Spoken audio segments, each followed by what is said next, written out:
Please welcome back former CIA officer Jason Hanson. Former CIA Jason Hanson. This handsome fella is Jason Hanson. Okay. This is Jason Hanson, former CIA guy.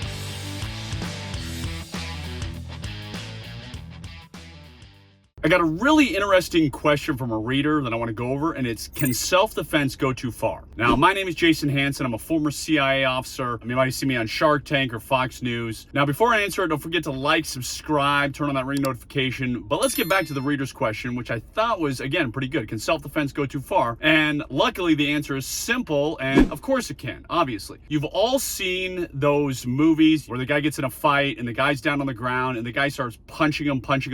Your stomach starts to cringe, and he doesn't stop, and eventually his friend pulls him off and is like, all right, buddy, back off, let him go, he's down. And he's basically just beating this guy who's on the ground to death. Clearly, that's going too far. Remember, when it comes to self-defense, all you're trying to do is stop the threat. So it doesn't matter if you're using a gun, it doesn't matter if you're using a knife, it doesn't matter if you're using empty hands. All you're trying to do is stop the threat. So if somebody breaks into your house and you grab your gun, which, I believe a gun is the #1 weapon you should use for home invasion. I got 2 guns on my nightstand. I have my safe that doesn't use batteries, not electronic, and then I have a battery one. So I have 2 different ones in case the battery one does fail, because it always will. So I have a backup. But anyway, let's say there's a home invasion. You grab your gun, you go, guy's coming at you with a machete or whatever. You shoot him and he falls to the ground. And then you back up, call the police or whatever. If that guy falls to the ground, he's no longer trying to kill you. He's no longer a threat. What you don't do is shoot the guy, go call the police, he's lying on the ground, he's not a threat at all, and then walk up to him like they do in the movies and put a bullet in his head. You can't do that because you've already stopped the threat. So again, that's where self-defense can go too far. There was a very well-known incident about this, and it was years ago. And I don't remember the exact story, but it was something like a guy was working in a pharmacy and 2 men came into this pharmacy. He shot one guy, he chased the other guy out of the store. So far, so good, right? He saved himself, he wasn't harmed, he wasn't injured.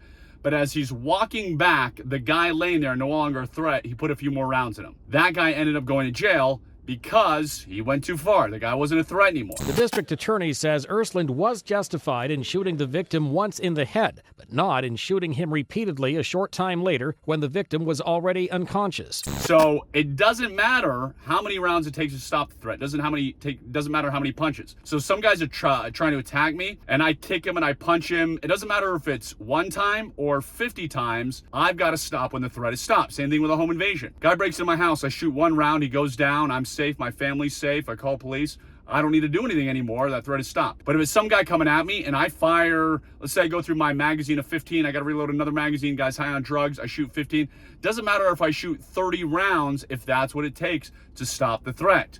So just remember that. I have zero desire for violence. I know some, these young guys, and we were all young and stupid once as men, in their 20s are like, yeah, I hope some guy picks a fight with me, or I hope I have a home invasion. No, I don't have a desire for any of that. I'm married, I have 6 kids, I enjoy my life. I don't want to have to ever use my firearm. I don't want to have to use my self-defense training these days. I'm wiser and older. But if it happens, of course I'm ready. Of course I'll do it until the threat is stopped. Now remember, I'm not a lawyer. And as I always say, there's only one lawyer I've ever met who I liked, so I married her. Of course, I'm joking. There are great lawyers out there.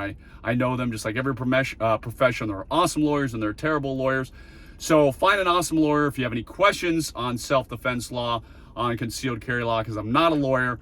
But what I'm always going to do and remember is bad guy trying to kill me, stop the threat, and once the threat is stopped, that's when I stop shooting, stabbing, punching, or whatever, because self-defense can go too far if you keep going after a person once they're on the ground, once that threat is stopped. If you want to know the best self-defense to do, if you want to know the #1 way to protect your family, it's what the Navy SEALs use, make sure and go to ratfight.com or click on the link below. Again, ratfight, ratfight.com.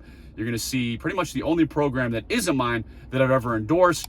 Have a wonderful rest of the day. I'm former CIA officer Jason Hanson, and I'm out.